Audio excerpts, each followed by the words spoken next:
안녕하세요, 코디정입니다. 오늘은 거짓말에 대해서 이야기해 보겠습니다. 저는 이 거짓말이라는 단어에 대해서 상당히 오랫동안 고민해 왔는데요. 거짓말이란 사실이 아닌 것을 사실인 것처럼 꾸며서 하는 말, 이런 정도의 뜻입니다. 새빨간 거짓말 어떨까요?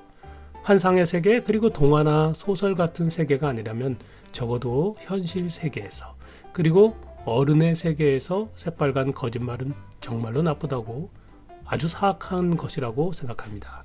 그게 아무리 좋은 의도로 한다고 해도요, 새빨간 거짓말은 인간 양심을 핍박하고 누군가를 괴롭히게 마련입니다. 그런데 새빨간 거짓말은 잘 발각된단 말이죠. 사기꾼이 막 준동하는 게 아니라면 그다지 큰 피해가 생기지는 않을 것 같습니다. 게다가 우리는 처벌이라는 아주 강력한 징계 수단으로 새빨간 거짓말에 대한 대책 수단을 우리 인간이 갖고 있잖아요. 그러면 새빨갛지 않은 거짓말은 어떨까요? 이게 저한테는 오랫동안 고민거리였던 겁니다. 예를 들어 볼게요. 자, 여기 이 이미지에서 어떤 색이 맞나요? 네, 파란색이 우세하죠. 그런데 빨간색, 보라색도 있고 노란색과 빨간색도 있습니다. 손오공이 사오정과 저팔계에게 묻습니다. 어떤 색이었어? 그랬더니 저팔계가 파란색이 많았다고 답합니다. 그러면 우리는 어떤 거짓도 느끼지도 못하잖아요. 손오공에게 어떤 오해를 일으키지도 않고요. 저팔계의 말이. 그런데 사오정이 답하기를 빨갛게 보였습니다. 라고 답하는 겁니다. 자, 여기서 문제인데요. 사오정이 완전 거짓말한 것은 아닙니다. 사실 빨간색이 있기는 하잖아요. 하지만 파란색이 훨씬 많아요. 그럼에도 불구하고 사오정의 이야기에는 그게 전해지지 않습니다. 만약 손오공이 사오정의 말을 신뢰했다면 파란색의 존재 자체를 몰랐겠지요. 이런 사오정의 거짓말이 바로 과장하는 거짓말입니다. 과장이 사실을 완전히 왜곡하고 있지요. 손오공의 문제만이 아닙니다. 이런 거짓말의 폐해가요. 거짓말을 한 사오정 본인에게도 나쁜 영향을 미칩니다. 만약 사오정이 파란색은 없었어요 라고 새빨간 거짓말을 했다고 가정한다면요, 그건 확실히 100% 거짓말이니까 아이고, 아무래도 사오정의 양심 좀 찔리겠지 않겠습니까? 그런데 과장하는 거짓말에서는 아주 조금의 진실이 들어있기는 합니다. 그래서 그게 사오정의 양심이 덜 피곤하게 만듭니다. 거짓은 아니라고 생각하겠지요. 하지만 실은 거짓말이잖아요. 그런 말미암아 손오공이 큰 착각에 빠져서는 아주 낭패를 받았다고 생각해 보십시오. 사오정이 아주 큰 잘못을 저질렀음에도 불구하고 그럼에도 사오정의 양심은 괜찮은 겁니다. 이게 대부분 솜씨 좋은 사기꾼들의 수법이기도 하고요. 거짓말을 하지 말자고 스스로 우리 다짐하잖아요. 또 자녀들에게 혹은 사람들에게 거짓말을 하지 말자고 우리 말합니다. 또 그렇게 행동하려고 할 때 우리는 새빨간 거짓말이 아니라 이런 과장하는 거짓말에도 관심을 가졌으면 한다 라는 생각을 합니다. 다른 예를 들어볼까요? 홍길동이 이 투자 상품을 사람들에게 선전합니다. 만약 투자를 통해 이득을 볼 확률이 사실은 한 16% 정도라고 가정하죠.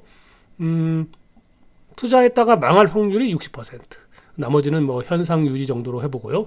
홍길동이 임꺽정에게 친구입니다. 내가 장담한데 여기에 투자하면 성공해. 이 상품 정말 좋아. 라고 말하면 어떨까요?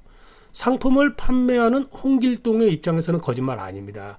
양심에 걸림도 없을 거예요. 투자 성공의 장밋빛을 다양하게 말해도 좋겠지요. 그런데 그 가능성에 대해서는 적어도 주사위를 한 번 던져서 6이 나올 확률이야 라고 말하는 게 좋겠죠. 물론 그렇게 설명하면 누가 이 투자 상품을 사겠습니까?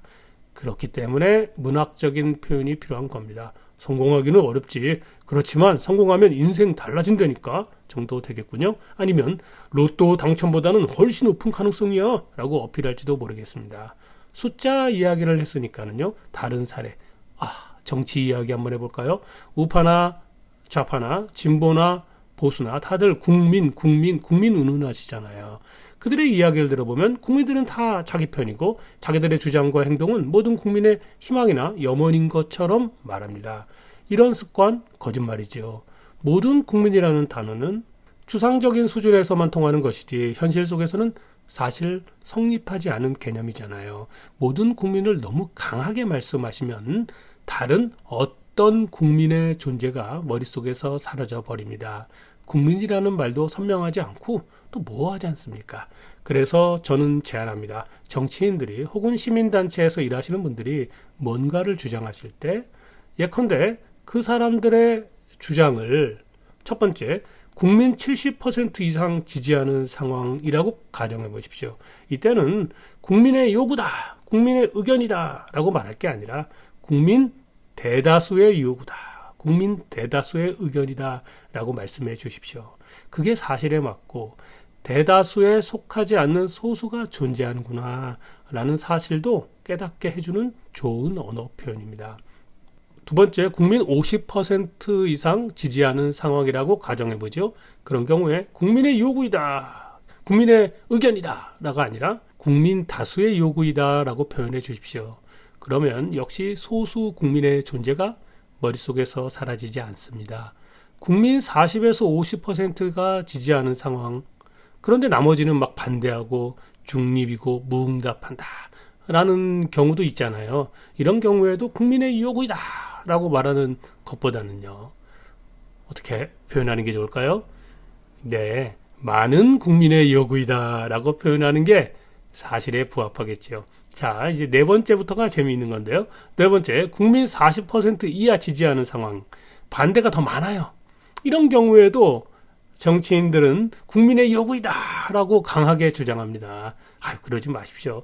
소수 국민의 의견이다 라고 말하는 게 정확하겠죠. 아이고, 이렇게 말하고 보니 체면이 안 서잖아요. 그러니까 정치인들이 이런 말 못 쓰는 겁니다. 설득력도 떨어지고요.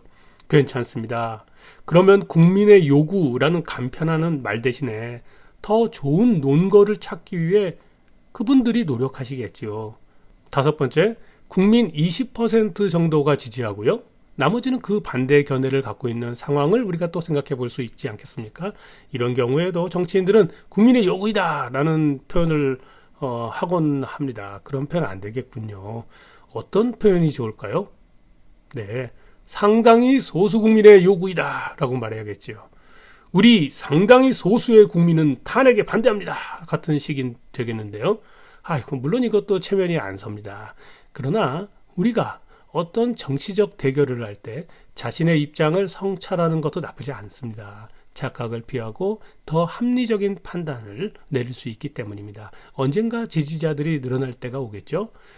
여섯 번째, 국민 10% 이하 지지하고 나머지는 다 사람들이 반대 견해를 갖고 있는 상황을 우리가 생각해 볼 수 있지 않겠습니까? 이런 소수 지지율을 갖고 있는 상황임에도 사람들은 국민의 요구이다 라고 주장합니다. 뭐라 표현하는 게 좋겠지요? 네, 극소수 국민의 요구이다 라는 표현이 되겠습니다. 자, 이런 식으로 현실에 맞게 객관적으로 국민의 숫자를 표현한다면 적당하지 않을까 생각합니다. 민주주의 사회에서 숫자 표현, 즉 다수와 소수 표현은 아주 중요합니다. 숫자 상황에 따라 최종 결정의 향방이 달라지기 때문입니다. 초등 교육을 받았다면 이걸 모르는 사람이 없겠지요.